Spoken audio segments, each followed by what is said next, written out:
হঠাৎ করেই তারেক রহমানের কণ্ঠে পরাজয়ের সুর। তারেক রহমান হতাশ, তারেক রহমান বিমর্ষ, তারেক রহমান অনেকটা ভারসাম্যহীন। বিএনপিতেই তারেক রহমানের রাজনীতি এলোমেলো। তারেক রহমানের যে একটা সুপ্রিমেসি ছিল, যে অত্যন্ত গোছালো কথা বলেন, হিসাব নিকাশ করে কথা বলেন, ভেবে চিন্তে কথা বলেন, যেটার সাথে বলেন না, তারেক রহমান এখন আছে ইমেজ দিয়ে তিনি খেয়ে হারিয়ে ফেলেছেন।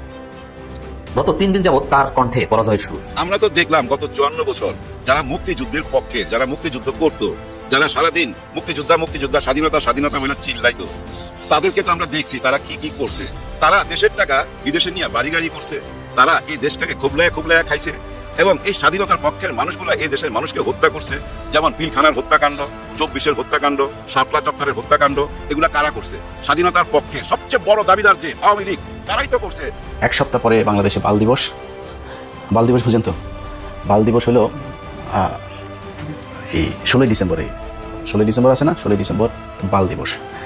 এটার এদিক ওদিক যেটা বলবে, আমার বউয়ের জুতা নিয়ে লাগছে আসছে আজকে, তাই না? এটা হাগু লাগায়, এটা দিয়ে মুখের মধ্যে মারা হবে। 16 ডিসেম্বরের যে বিজয় দিবস বলবে, ওইটারে অনুষ্ঠানের ভিডিও পুরোটা দেখে তারপরে শেষ করতে হবে। একটু শুনা পাশার মধ্যে গরম তাপ লাগে, তারপরে জাম করে উঠে গেলে হবে না, শেষ পর্যন্ত উঠে তারপরে বলে যাইতে হবে যে ইলিয়াস ভাই কি আসলে ঠিক বললো নাকি ব্যাটিক বললো। যদি ব্যাটিক বলি আমার জুতা দিয়ে পেটান, কোনো সমস্যা, আমাদের সবার জুতা নিয়ে আমার গালে আমি নিব, কোনো সমস্যা নেই। আসসালামু আলাইকুম দর্শক, নতুন একটি খবরে আপনাদের সবাইকে স্বাগত। আশা করছি আপনারা ভিডিওর শুরুটা দেখেই বুঝতে পেরেছেন আজকের নিউজটা ঠিক কতটা গুরুত্বপূর্ণ হতে চলেছে এবং ঠিক কোন দিকটাকে ইঙ্গিত করছে। তাই বলবো দর্শক, যারা ভিডিওটি দেখতে শুরু করেছেন তারা অবশ্যই নিউজটি না টেনে সম্পূর্ণ মনোযোগ সহকারে দেখবেন, তাহলে এই বিষয় সম্পর্কে আসল তথ্যগুলো জানতে বা বুঝতে পারবেন। তো প্রিয় দর্শক, আমি আর কথা বাড়াবো না। ভিডিওর শুরুতে আপনাদের যেই ভিডিওগুলোর অংশবিশেষ দেখিয়ে শুরু করেছিলাম, সেই ভিডিওগুলোর বিস্তারিত আলোচনা দেখব।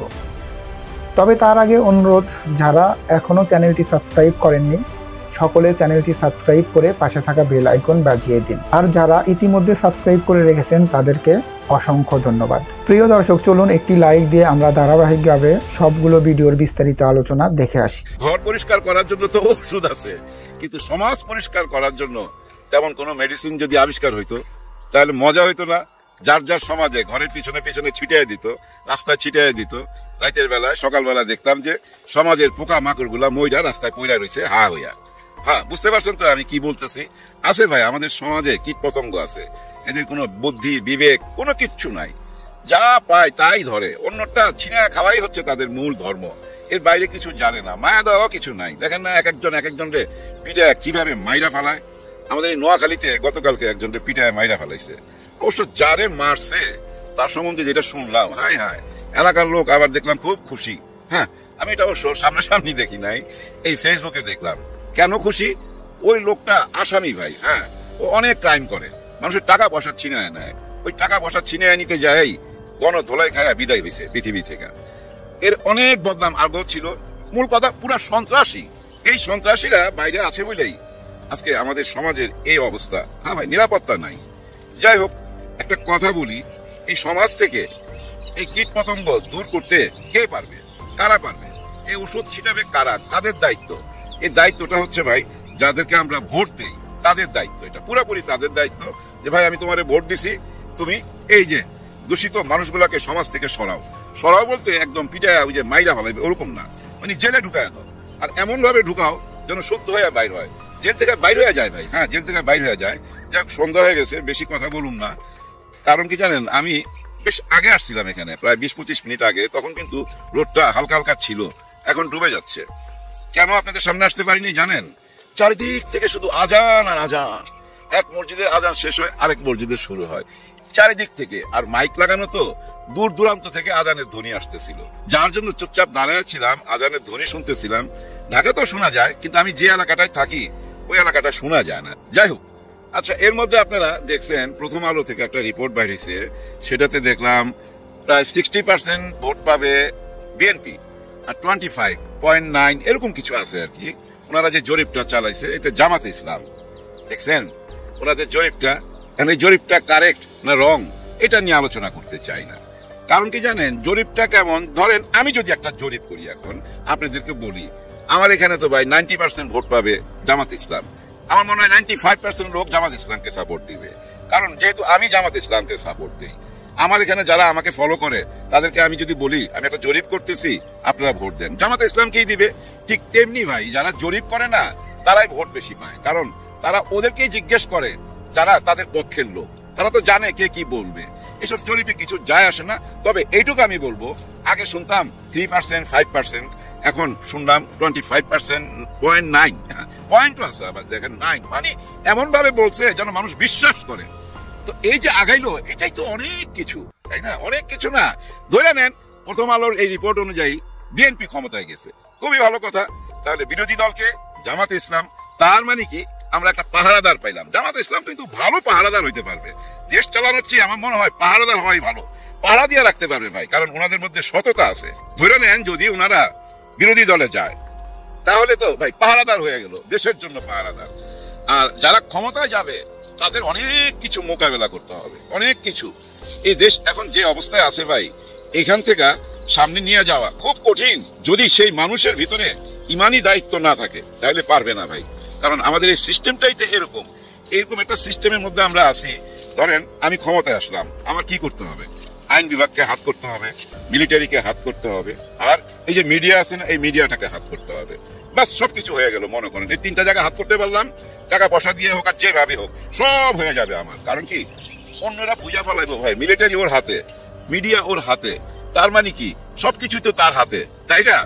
এইভাবে যদি আমি ক্ষমতায় বসা দেশটা চালাই, আমার কি মাইনা নিবেন আপনারা? মাইনা নিবেন না, কারণ এখন ওই দিনটা নাই, দিন বদলাইছে, সত্যি দিন বদলাইছে। আমি ঢাকা থেকে নোয়াখালী আসতে আসতে রাস্তায় অনেকের সাথেই কথা বলছি, সবার মধ্যে একটা পরিবর্তন পাইছি, কিন্তু মানুষ আসলে বলতে চায় না কাকে ভোট দিবে। আমি জিজ্ঞাসা করছি কাকে ভোট দিবেন, সেটা বলে না। সময় তো আছে, দেখি না, আসলে কিন্তু সময় আছে। দেখেন আমাদের এখন একটা রাজনৈতিক বক্তব্য চলতেছে কি, সেটা ওরা রাজাকার। এই যে রাজাকার বলতেছে না, এই রাজাকারদের নিয়ে মানুষের একটা পজিটিভ কথা আছে, কিন্তু কেমন পজিটিভ জানেন? মানুষের মধ্যে দেখলাম একটা ভালো চিন্তা আসছে। সে চিন্তাটা কেমন, যে দেখেন আমরা তো দেখলাম গত 54 বছর যারা মুক্তিযুদ্ধের পক্ষে, যারা মুক্তিযুদ্ধ করত, যারা সারাদিন মুক্তিযোদ্ধা স্বাধীনতা বলে চিল্লাইতো, তাদেরকে তো আমরা দেখছি তারা কি কি করছে। তারা দেশের টাকা বিদেশে নিয়ে বাড়ি গাড়ি করছে, তারা এই দেশটাকে খুবলায়া খাইছে, এবং এই স্বাধীনতার পক্ষের মানুষগুলা এই দেশের মানুষকে হত্যা করছে। যেমন পিলখানার হত্যাকাণ্ড, 24-এর হত্যাকাণ্ড, শাপলা চত্বরের হত্যাকাণ্ড, এগুলা কারা করছে? স্বাধীনতার পক্ষের সবচেয়ে বড় দাবিদার যে আওয়ামী লীগ, তারাই তো করছে। তো স্বাধীনতার পক্ষের মানুষ যদি নিজের দেশের মানুষকে মেরে ফেলে, আয়না ঘরে নিয়ে ঢুকায় রাখে, এবং মানুষকে যদি এতটা ঘৃণা করে, হ্যাঁ ঘৃণা থেকেই তো ভাই হত্যাকাণ্ড আসে, ঘৃণা না করলে তার হত্যা করতো না। মানুষকে কেন ঘৃণা করে? ঘৃণা করার কারণ একটাই, তার পক্ষে না। হ্যাঁ, সে যেভাবে দেশ চালাইতে চায় সেটা সে বাধা দেয়। ওই বাধা দিলেই তো ভাই নিয়ে ঢুকায় ফেলাইতো, পেটকাইটা পানিতে ফেলাই দিত, করছে না এগুলা? করছে তো। তার মানে তারা কারা? স্বাধীনতার পক্ষে। কিন্তু যারা বিপক্ষের, মনে করেন এই জেনারেশন যেটা দেখতেছে, আচ্ছা স্বাধীনতার পক্ষের লোকগুলার তো আমরা দেখলাম এরা এই ঘটনাগুলো করে, 54 বছর কি কি করছে সব দেখছে। স্বাধীনতার পক্ষের মানুষরা 7 লক্ষ টাকার জুতা পরে, 350 বাড়ি বিদেশে বানায়, দেশের টাকা বিদেশে নিয়ে যায়, এবং দেশের মানুষকে মাইরা একটা অরাজকতা তৈরি করে। কিন্তু যারা স্বাধীনতার বিপক্ষে, তারা এই দেশকে স্বাধীন করার জন্য বাধা হয়ে দাঁড়াইছিল, কিন্তু সেই বাধা হয়ে দাঁড়ানো লোকগুলা, দুষ্ট লোকগুলা কোনো অপকর্ম তো করতেছে না, কোনো গণহত্যা তো চালায় নাই, কোনো কারো টাকা পয়সা তো লুট করে নাই, বিদেশে বাড়ি বানায় নাই। এমনও ঘটনা আছে বিদেশে ছিল, ফাঁসির রায় হবে তার বিরুদ্ধে, তাকে ঝুলানো হবে, এটা যাই নাও, বিদেশ থেকে চলে আসছে। তার মানে উনি চাইছে আমার দেশে আমার কবর হোক, আমার মাটিটা যেন আমার দেশের মধ্যেই হয়। তার মানে সে দেশকে ভালোবাসে, নাইলে ফাঁসির দড়িতে ঝুলাবে। এটা শোনার পর বিদেশ থেকে কেউ আসে, তারা যারা স্বাধীনতার বিপক্ষে ছিল, যে এই দুষ্ট লোকগুলা যাদের নিয়ে আজকে আমরা কথা বলি, তাদের বিচার চাই। 71-এর ওই 71-এর বিপক্ষে যারা ছিল, তারা দেখেন 71-কে রক্ষা করার জন্য নিজের বুকের রক্ত ঢাইলা দিল। কখন? এই 24-এর আন্দোলনে। এটা আপনারা দেখেন নাই? দেখেন যে ভিকটিম সে কিন্তু বলতে পারে আসল অপরাধীকে। মনে করেন একটা মেয়ে ধর্ষণ হয়েছে, ওই মেয়েটার সামনে আপনি 10 জনকে দাঁড় করায় দেন, পুলিশ দাঁড় করায় না, সিনেমাতে দেখছেন না, এভাবে যদি দাঁড় করায় দেন, সে কিন্তু দেখবেন একে একে সবাই চেহারা দেখে যে ধর্ষণকারী তার দিকে আঙুল তুলে দিবে, দেখায় দিবে যে এই আমাকে ধর্ষণ করছে। দেখেন ঠিক তেমনি শেখ হাসিনা, তাকে কে তাড়াইছে, তাকে কে দেশ থেকে তাড়াইলো, সেটা কিন্তু আঙুল দিয়ে দেখাই দিছে জামাত ইসলাম এবং এই ছাত্র শিবির, তাদের দিকে আঙুল তুলছে না। তার মানে কি ভিকটিম যাকে দেখাই দিল সেই তো অপরাধী। আর এই অপরাধীকে এই দেশকে আবার মুক্ত করছে স্বৈরাচার থেকে। তারা কারা?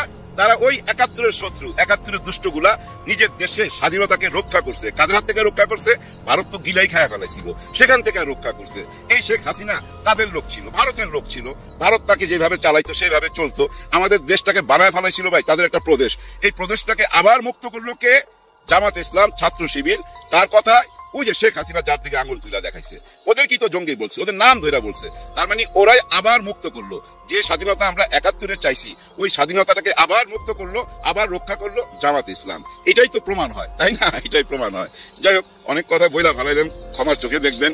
গ্রামের বাড়িতে আছি, দোয়া করবেন যেন ভালো থাকি। আবার ঢাকায় যায় কথা হবে না, কথা এখান থেকেও হবে। আমি এখান থেকেই কথা বলবো। আজকে হাতে মোবাইলটা খুব কাঁপতেছে, নড়াচড়া করতেছে, বুঝছেন? যাই হোক, একদম মেঠো পথ, চিকন একটা রাস্তা দিয়ে হাঁটতেছি, যার জন্য ব্যালেন্স হারায় ফেলতেছি। যেভাবে ব্যালেন্স হারায় ফেলছে অনেকেই, ব্যালেন্স না হারাইলে ভাই ওই 71 নিয়ে এত কথা এখন হইতো না। এগুলো তো শেখ হাসিনার বয়ান, তাই না? শুনতে ভালো লাগে না? শেখ হাসিনা রাজাকারের নাতি পুতি বইলা কোথায় চইলা গেল, এটা তো মাথায় রাখতে হবে। এগুলো মাথায় রেখে রাজনীতি করলে ভালো। যাই হোক, সবার জন্য সবাই দোয়া করবেন। আল্লাহ হাফেজ। এক সপ্তাহ পরে বাংলাদেশে বাল দিবস। বাল দিবস বুঝেন তো?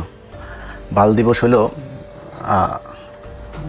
এই 16ই ডিসেম্বরে, 16ই ডিসেম্বর আছে না, 16ই ডিসেম্বর বাল দিবস। এটার এদিক ওদিক যেটা বলবে, আমার বউয়ের জুতা নিয়ে লাগছে, আসছে আজকে, এই না, এটা হাগু লাগায় এটা দিয়ে মুখের মধ্যে মারা হবে।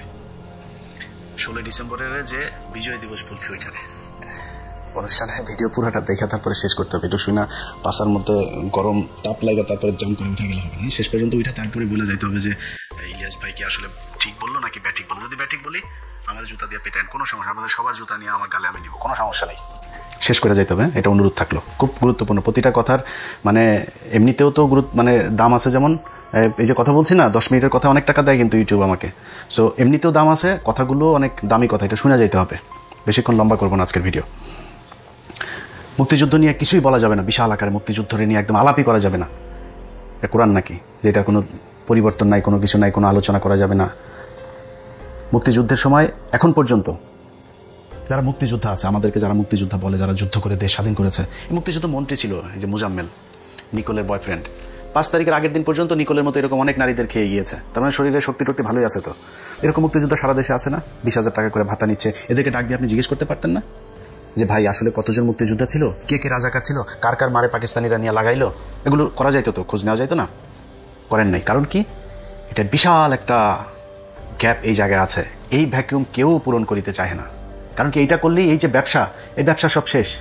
এই ব্যবসা তো কেউ বন্ধ করতে হবে না। এই যে এখন দেখেন না, আওয়ামী লীগ চলে গিয়েছে, এখন বিএনপি এসেছে, এসে তারপরে সেই ব্যবসা আবার শুরু করেছে। সব শেষ। তারেক রহমানের একটা বক্তব্য শুনলাম।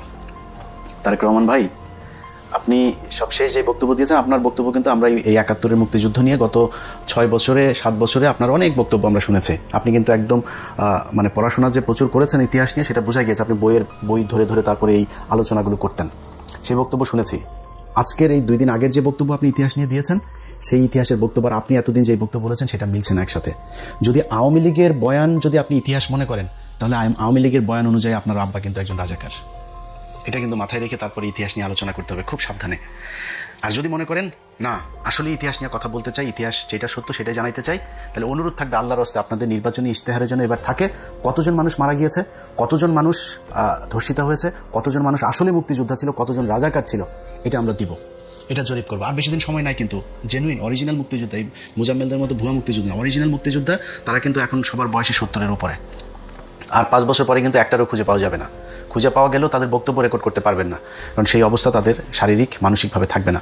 অতএব আপনাদের ইশতেহারে থাকতে হবে যে আমরা জানতে চাই, এই প্রজন্ম, আমি আমার চাইতে ছোট বয়সে যারা মুক্তিযুদ্ধ দেখি নাই, আমরা জানতে চাই আসলে কি ঘটেছিল 71-এর বাংলাদেশে। এটা জানার অধিকার আমাদের সবার আছে। এখন যদি আওয়ামী লীগের বয়ান দিয়ে যদি চালাইতে চান, খুব খেয়াল করে তারপরে সামনে পা ফেলতে হবে। কিন্তু ধরেন এই পৃথিবীর ভেতরে ধরেন একটা দেশ বলেন, এক্সেপ্ট এই আপনার মিডল ইস্ট, যেসব আর চীনের মতো যেসব দেশে রাজতন্ত্র, একনায়কতন্ত্র, কমিউনিস্ট, এই টাইপের দেশটাই যেগুলি আছে, এর বাইরে যেখানে গণতন্ত্রের প্র্যাকটিস আছে, পৃথিবীর এমন কোনো দেশ দেখাইতে পারবেন না যেই দেশে অ্যাট এ টাইমে প্যারালালি 3টা পলিটিক্যাল দল এক্সিস্ট করে। 2টা, সবখানে 2টা। আপনি আমেরিকা বলেন, লন্ডন বলেন, যত মানে বড় বড় আপনার দেশ যা আছে, সেটা এই ইন্ডিয়া বলেন আর বাংলাদেশ বলেন, কখনোই কিন্তু 3 দল একসাথে সমান শক্তিশালী 3টা বিরোধী দল পৃথিবীর কথা নিয়ে যেখানে যাবেন 2টা। এখন বাংলাদেশে দুইটা শক্তিশালী রাজনৈতিক দল আছে, একটা বিএনপি, একটা জামাত। আমার মনে হয় এখনো বিএনপি সবচাইতে বড় দল, 2 নম্বরে যদি জামাত ধরেন, কিন্তু খুব শক্তিশালী। কিন্তু এটা খালি মানে মুখের কথা না, এটা বিএনপিও হারে হারে টের পাচ্ছে যে জামাত যে ভেতরে ভেতরে যে কি পরিমাণে ভোট তাদের বেড়েছে। এখন 3 নম্বর আরেকটা দল এরকম বড় বৃহৎ আকারে আসবে সেই সুযোগ নাই। যদি আসে সেটা বিএনপি আসবে। যদি বিএনপি মনে করে যে 71-এর সেই আওয়ামী বয়ান নিয়ে আসবে, তাহলে বিএনপির মোড়কে কিন্তু আওয়ামী লীগ চলে আসবে। নামে মনে হবে, সবারকে দেখে মনে হবে এই তো বাংলাদেশ জাতীয়তাবাদী দল, কিন্তু এই দলে জাতীয়তাবাদের কেউ থাকবে না। এখানে সবই সেই আওয়ামী লীগের মতো, সেই লোকজনের কথা, সেই সব কিছু তাদের মতোই মনে হবে। আর সেটা যদি তারেক রহমানের বক্তব্যটাও যদি সেরকম হয়, তাহলে তার কিছু বলার নাই। একমাত্র জিয়া পরিবারকে আমরা বিশ্বাস করি যে না, তারা অন্তত বাংলাদেশ জাতীয়তাবাদের এই বাংলাদেশে তারাই হচ্ছে গিয়ে প্রণেতা, এবং তাদের হাত ধরে এটা শুরু হয়েছিল। তাদের এই পরিবার যতদিন থাকবে বাংলাদেশ জাতীয়তাবাদ এটা থাকবে। এখন বাঙালি জাতীয়তাবাদে যদি আপনি যাইতে চান, সেটা আবার ওইটা কিন্তু আওয়ামী লীগের হয়ে যাবে, তখন নামে থাকবে হয়তো বিএনপি। আওয়ামী লীগের ইতিহাস বাংলাদেশের শেষ, এটা মনে মনে আপনাকে বেঁচে রাখতে হবে। সব শেষ। শেখ হাসিনার কথা আপনারা টেলিগ্রামে যারা শুনেছেন যে এখন আমাদের আর কি করা, আমাদের আর করণীয় না, আমাদের গেরিলা হামলা করতে হবে, মানে বক্তব্য বুঝেছেন তো যে তার হাতে আর কোনো কিছু করার নাই। আন্তর্জাতিক বলেন, জাতীয় বলেন, সবখানে তাদের দেখা শেষ। এই দেশের মানুষও তাদের কথা এখন কেউ নেমে আসবে না। সো 2-4টা ভাঙচুর জ্বালাও পোড়াও করতে পারেন, করলে আবার মামলা খাবেন। এই রাস্তা তো আপনারা দেখিয়ে দিয়ে গেছেন। একটা হবে 1200 মানুষের নামে মামলা হবে, মুরগির উপর বোমা মারার মামলা করেছেন না, সো এই রাস্তা তো আপনারা দেখিয়ে গিয়েছেন। পুলিশকে সেই ইকুইপমেন্ট দিয়ে গিয়েছেন। আড়িপাতা দিয়ে এখন স্বরাষ্ট্র উপদেষ্টা সরাসরি বলে আড়িপাতা হবে। আপনারা এগুলো করে খুব বেশি সুযোগ সুবিধা নিতে পারবেন না। সো বিএনপি, জামাতের জায়গায় থাকবে। জামাত যেহেতু উঠে গিয়েছে, জামাত এখান থেকে উপরে উঠবে, নিচে নামবে না। তো এখন আপনারা কারা থাকবেন? বাংলাদেশ জাতীয়তাবাদ থাকবেন না বাঙালি জাতীয়তাবাদ থাকবেন? সেটা হচ্ছে আপনাদেরকে ডিসাইড করতে হবে। যাই হোক, বিএনপিকে খুব বেশি নসিহত করতে চাই না, বিএনপির নিজস্ব ব্যাপার। বিএনপিকে নিয়ে কথা বললে আবার বিএনপি আর আমাদের জামাত বানায় দিবে, যেখানে ভাই আপনাদেরকে অবমূল্যায়ন করে ছোট করে কথা বলার মতো সুযোগ নেই। অনেকে বিশাল গ্যাঞ্জাম বাঁধাইতে চাচ্ছে আমাদের আর বিএনপির মাঝখানে, আমাদের দিয়ে সেটা পারবেন না। কারণ হচ্ছে কি, কারণ এই বিএনপি তো গত 15 বছরে তারা জীবন দিয়েছে, তাদের পার্টির লোক গুম হয়েছে, তারা জেলে ছিল। এই পুরো দলটার একদম যা মনে চায় তাই বলবেন, এটা বলা আমার এত দুঃসাহস হয় না, যে কারণে খুব বেশি বুঝাইলাম না। বাট সামনের দিনগুলোতে খুব সাবধানে পা চলতে হবে। মনে করেন জামাত ইসলাম ক্ষমতায় আসলো, আওয়ামী লীগ যা করেছে এই বিএনপির উপরে, জামাত ইসলাম সেটা কোনোদিনও করবে না। করলে আমরা ছেড়ে দেবো না তো, যে জামাত এসে বিএনপির গুম করবে, খুন করবে, বিএনপির একদম বিরোধী দল নিশ্চিহ্ন করে ফেলবে, জামাত আমরা ছেড়ে দেবো নাকি? কিন্তু যদি আওয়ামী লীগকে আবার আনেন, আম এবং ছালা দুটাই যাবে। এবার আসল আলোচনায় আসি। আজকে আমার এই বাম সাইডে আমার বউয়ের জুতা দেখাইছি না আগে, এই জুতাটার পাশাপাশি আরও একটা জিনিস আমার কাছে এনে রেখেছে, এইটাও আপনাদের একটু দেখায় তারপরে অনুষ্ঠান শেষ করব। আজকে পিনাকিদার মতো আমার এডিটর সাহেবদেরকে একটু বলবো যে একটু কাজ করতে। এটা হচ্ছে আমাদের আপনার অরক্ষিত স্বাধীনতায় পরাধীনতা, এটা মনে হয় লেখাটা উল্টা দেখাবে যেহেতু ভিডিওতে। সো এই অরক্ষিত স্বাধীনতায় পরাধীনতা, এই বইটার এটা হচ্ছে এডিটর সাহেব আমার এটার প্রথম পৃষ্ঠার ছবিটা আপনাকে দিয়ে পাঠিয়ে দেবো, আমি একটু দেখাই দিন। এটা দ্বিতীয় সংস্করণ, দ্বিতীয় প্রকাশ, জুলাই 2019, প্রচ্ছদ সুব্রত শাহ, প্রকাশক শহীদুল ইসলাম, কমলকুড়ি প্রকাশনার, বাংলা বাজার, মান্নান মার্কেট, 3য় তলা, ঢাকা 1100। যাই হোক, এই বইয়ের আমি আপনাদেরকে যেটা পড়বো, 2019 সালে কিন্তু আওয়ামী লীগের সময়ে এটার ইয়েটা হয়েছে। এটার 48 নম্বর পৃষ্ঠা আপনাদেরকে আমি 48 থেকে 49 এবং 50 নম্বর, ছোট 2-3 মিনিটের ভেতরে আপনাদের পড়ে শেষ করে দিব। এই বইটা হচ্ছে এই মেজর জলিল। আমি কিছুক্ষণ আগে বললাম না যে 16 ডিসেম্বর বিজয় দিবস কোনো জুতা দিয়ে পেটাবো, এটা কিন্তু আমি বলিনি, এটা এই মেজর জলিল বলে গিয়েছেন। কেমনি বলে গিয়েছেন? উনি ওনার ভাষায় বলেছেন, আমি আমার ভাষায় বললাম আর কি। তো 48 নম্বর পৃষ্ঠার একদম শেষ 5 নম্বর লাইন থেকে পড়া শুরু করবেন। 16 ডিসেম্বর 1971 সনে ভারতীয় সেনাপতি জেনারেল অরোরার কাছে পাকিস্তানি সেনাপতি জেনারেল নিয়াজি যে আত্মসমর্পণ করেছেন, সেই ইতিহাস চিরযুগী অম্লান হয়ে থাকবে। বেতনভুক্তদের ইতিহাস লেখা হয় না, তারা ইতিহাস নয়, তারা ইতিহাসের খোরাক মাত্র। ঐতিহাসিক 16 ডিসেম্বর 1971 সন বাংলাদেশের মুক্তিযুদ্ধের আনুষ্ঠানিক অবসানের দিন। আনুষ্ঠানিক কী দিন? অবসানের দিন, বিজয় দিন না। কিন্তু শেষ করতে দেন। হানাদার পাকিস্তানি বাহিনী ভারতের পূর্ব অঞ্চলীয় কমান্ডারের অধিনায়ক লেফটেন্যান্ট কর্নেল জগজিৎ সিং অরোরার কাছে ঢাকার রেসকোর্স ময়দানে আত্মসমর্পণ করে। যে যুদ্ধ বাঙালি সশস্ত্র গণবিস্ফোরণ ও মুক্তিযুদ্ধের মধ্য দিয়ে শুরু হয়, তার শেষ হয় ভারতীয় সেনাবাহিনীর অধিনায়কের কাছে হানাদার পাকিস্তানি বাহিনীর অধিনায়কের আত্মসমর্পণের মধ্য দিয়ে। হিসেব মিলছে না কেন? হিসেবের এই গরমিলের জন্য দায়ী কে বা কারা? যারা মুক্তিযুদ্ধ শুরু করেছিল, যুদ্ধ শেষে পরাজিত শত্রুপক্ষ মুক্তিযোদ্ধাদের কাছে আত্মসমর্পণ করল না কেন? পাকিস্তান এবং ভারতের মধ্যে তো কোনো যুদ্ধ হয়নি, মুক্তিযুদ্ধ সংঘটিত হয়েছিল হানাদার পাকিস্তানি সেনাবাহিনী এবং মুক্তিকামী বাঙালি জনগণের মধ্যে।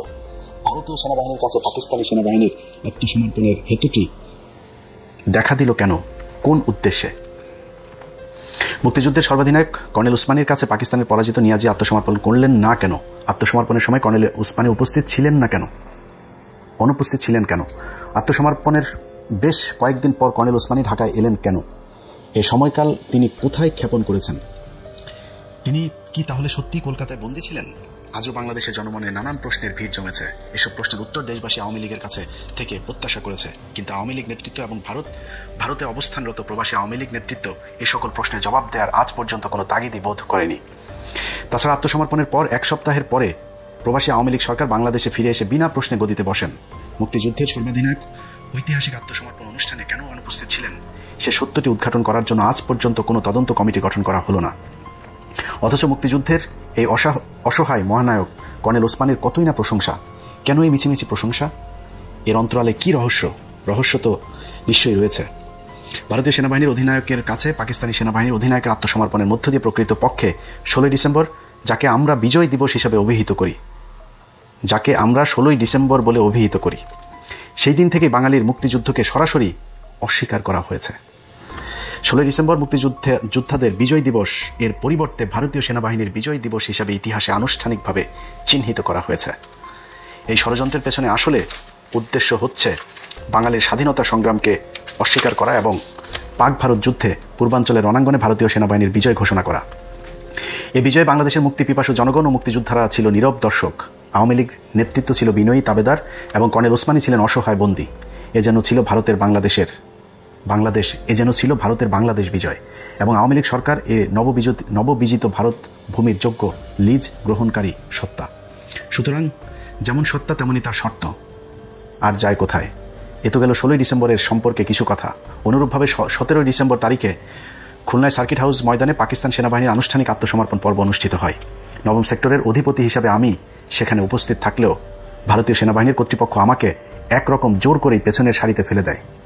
বারবার প্রচেষ্টা চালানো সত্ত্বেও আমাকে সামনে আসতেই দেওয়া হলো না।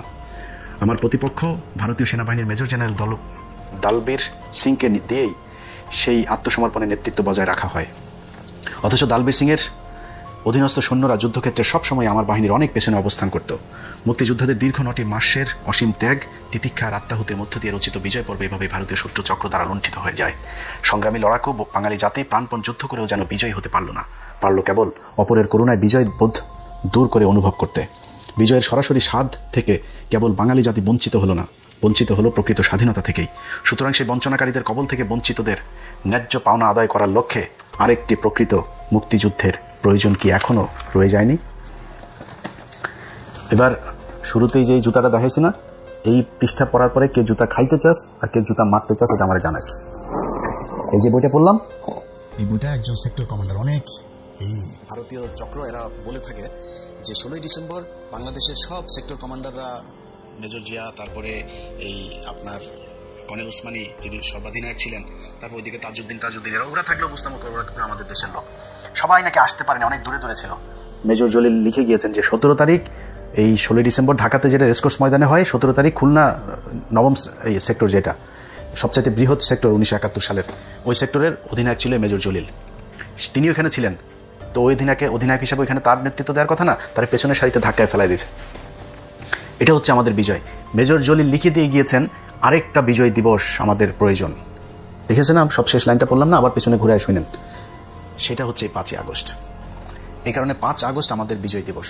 এখন খুঁড়ায়া পেঁচায়া মুক্তিযুদ্ধ নিয়ে কোনো কথা বলা যাবে না, মুক্তিযুদ্ধের ব্যাপারে কোনো কথা, মুক্তিযোদ্ধাদের নিয়ে কোনো কথা বলা যাবে না।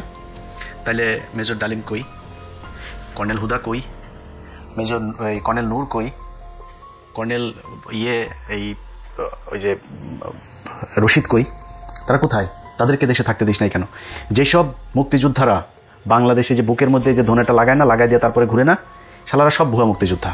এই যে ভাব নিয়ে এসে এতদিনে যে আওয়ামী লীগের সামনের চেয়ারে এসে বসতো না 20,000 টাকা করে গেলে, অরিজিনাল মুক্তিযোদ্ধা, অরিজিনাল। অবশ্যই অনেক মানুষ সেই সময় এই 5ই আগস্টের মতো এরকম অনেক মুক্তিযোদ্ধা সেই সময় যুদ্ধে নেমেছিল। আসলেই তারা এই বৈষম্যমুক্ত একটা দেশ চেয়েছিল, কিন্তু তারা এই পাকিস্তানি শাসক গোষ্ঠীর থেকে সরে এসে ভারতীয় শাসক গোষ্ঠীর ভারতের ভেতরে ঢুকতে চায়নি। তো পাকিস্তান কি করেছে? পাকিস্তান বাংলাদেশের বৈষম্য করেছে, কতটুকু বৈষম্য করেছে? পাকিস্তান এই দেশে সংসদ ভবন বানিয়ে দিয়ে গিয়েছে, কমলাপুর রেল স্টেশন বানিয়ে দিয়ে গিয়েছে। এর আগেও আরেকদিন বলেছি, এই ঢাকা বিশ্ববিদ্যালয়ের যে ইউনিটগুলো দেখছেন না, ঢাকা বিশ্ববিদ্যালয় প্রতিষ্ঠা হয়েছে 1921 সালে। এরপর আপনি আলাদা আলাদা এখানকার বিভিন্ন বিভাগগুলো দেখেন, প্রতিটা অনুষদ আপনি দেখবেন এই 1947 থেকে 1971 এই মাঝখানেই। আর 71-এ বিপ্লবী জাতিরা দেশ স্বাধীন করিয়া কি বাল ফালাইলো, তারা একটা খালি ডেভেলপ করলো। সেটা কোনটা? 1974 সালে। সেটা হচ্ছে চারুকলা একাডেমি, যেখানে সব বিজ্ঞানী এখন হয় যে কিসের গোয়ার মধ্যে কিমি ঢুকায় পয়লা বৈশাখে দেখেন না একটা শোভাযাত্রা বের হয়, এই রয়ের একটা হেডকোয়ার্টার এখানে বানালো, এখান থেকে নাস্তিক পয়দা হয়। এর বাইরে এই যে খুলনা নিউজ প্রিন্ট, এই যে আদমজি, এই যে যত বাংলাদেশে কল কারখানা আছে, একটা দেখাইতে পারবেন না যেটা 1947 থেকে 1971 এর বাইরে হয়েছে। এর বাইরে কি হয়েছে? পাকিস্তানিরা যাওয়ার পরে আমাদের দেশের সব নিউজ প্রিন্ট বন্ধ, এইটা বন্ধ, ওইটা বন্ধ। এই যে এখন যেগুলি কেরুয়ান কোম্পানি দেখেন, সব লস। এই যে এখন বিদেশিদেরকে দিতে চায় না বন্দর, বিদেশিদেরকে দিতে চায় না আপনার এই বিমানবন্দর, দিতে চায় না কেন? লুটপাট করে সব জায়গায় লোকসান, রেলওয়ে লোকসান, বাস লোকসান, বিআরটিসি লোকসান, বিআরটিএ লোকসান, সব জায়গায় লোকসান। একটা কোনো মিল ফ্যাক্টরি করতে পারেনি। তো পাকিস্তান বৈষম্য করে এই দেশে সব প্রতিষ্ঠা করে গিয়েছিল, আর ইন্ডিয়া আমাদেরকে স্বাধীন করে দিয়ে সব মিল কল কারখানা এই বইটাতেই এর পরের আরেকটা আছে, টোটাল 7টা না 8টা যেন আছে। এই 8টার মধ্যে একটা যে ভারতীয় বাহিনীর লুণ্ঠনের যে চিত্র, সেটা মেজর জলি লিখে দিয়ে গেছেন, কিভাবে তারা এই দেশের মিল কল কারখানার হসপিটাল থেকে শুরু করে সরকারি বিভিন্ন জিনিসপত্র সব চুরি করে নিয়ে গেছে এই ভারত। তাদেরকে আমরা এখন, তারা হচ্ছে আমাদের বন্ধু, তারা আমাদের দেশ স্বাধীন করে দিয়ে গেছে। ব্যাপারটা 16ই ডিসেম্বর সব ভারতীয় লোক, একটা বাংলাদেশের লোক রাখতে পারিস নাই তুই? এই যে ছবি আপনারা দেখেন 16ই ডিসেম্বরের, একজন বাংলাদেশের মানুষকে সেখানে থাকতে দেওয়া হয়নি। ভারত পাকিস্তান যুদ্ধে 16ই ডিসেম্বর ভারত বিজয়ী হয়েছে, 5 আগস্ট বাংলাদেশ বিজয়ী হয়েছে। এই কারণে 5 আগস্ট আমাদের বিজয় দিবস। এই 71 বেচা যারা খাইতে যাবে, কাদের মধ্যে জুতা দিয়া পেটায়া, হাগু লাগায় জুতা দিয়া পেটানো হবে। সুদানের ফুয়ারা ইয়ার কি মারো না?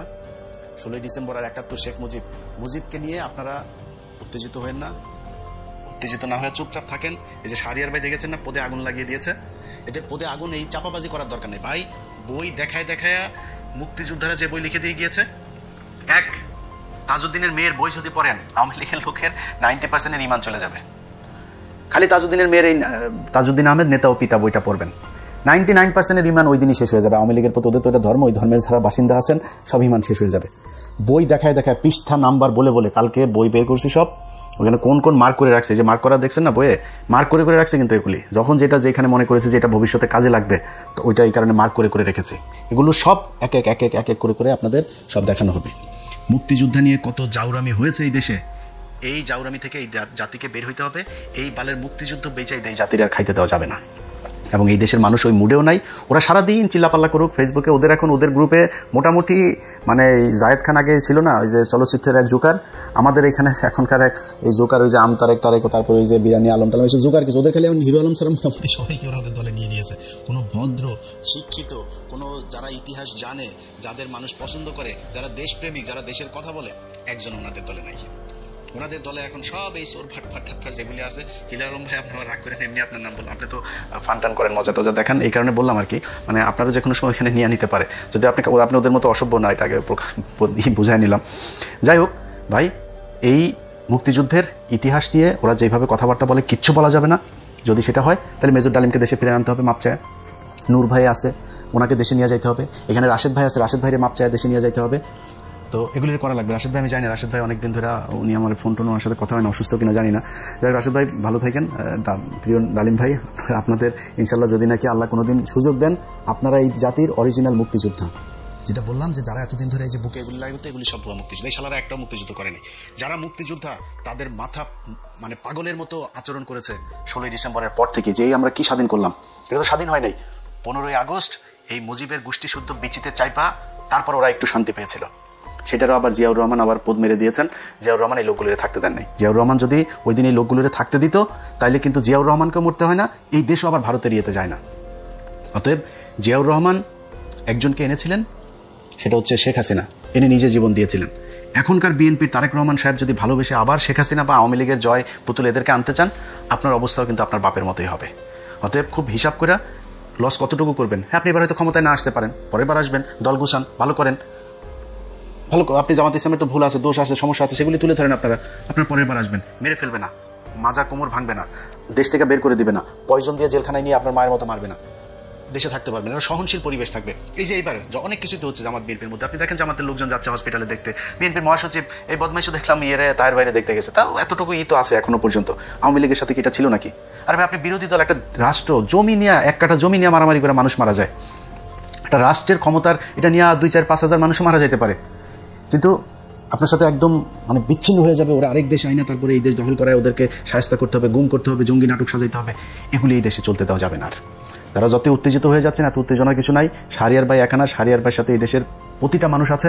আপনাদের সাথে ওই যে কিছু অখাদ্য কুখাদ্য যেগুলি বিরিয়ানি টিরানি এগুলি নিয়ে আপনারা বসে থাকেন, কোনো সমস্যা নেই। এবং এই যে টকশোতে নিয়ে কারা কারা এইসব আওয়ামী লীগের এগুলো নিয়ে বয়ান চালাচ্ছে না, এগুলো কিন্তু আমরা তাদের বয়ান হিসাবে নিচ্ছি না। আমরা ওই প্রতিষ্ঠানের ওই কোন সাংবাদিক ওইটার নেতৃত্ব দিচ্ছে, কোন গ্রুপের টেলিভিশন এটা, কোন গ্রুপের পত্রিকা, ওগুলো কিন্তু আমরা নজরে রাখছি। সো হিসাব করে পা ফেলতে হবে। বিপ্লব এখনো শেষ হয়ে যায় নাই এই দেশে। যদি মনে করেন যে এত তাড়াতাড়ি আওয়ামী লীগকে আর ইন্ডিয়াকে আবার ফেরত এনে করবেন আগের মতো, এটা তো ইজি হবে না। দর্শক, আশা করি সবগুলো ভিডিওই আপনি মনোযোগ সহকারে দেখেছেন। সেই সাথে দর্শক, এই ভিডিওগুলো সম্পর্কিত যদি কোনো তথ্য বা মতামত থাকে তাহলে অবশ্যই কমেন্টস করে জানিয়ে দিন। এতক্ষণ সাথে থাকার জন্য ধন্যবাদ। আবার দেখা হবে আগামী ভিডিওতে কোনো নতুন টপিকস নিয়ে। সকলের সুস্বাস্থ্য কামনা করে বিদায় নিচ্ছি। আল্লাহ হাফেজ।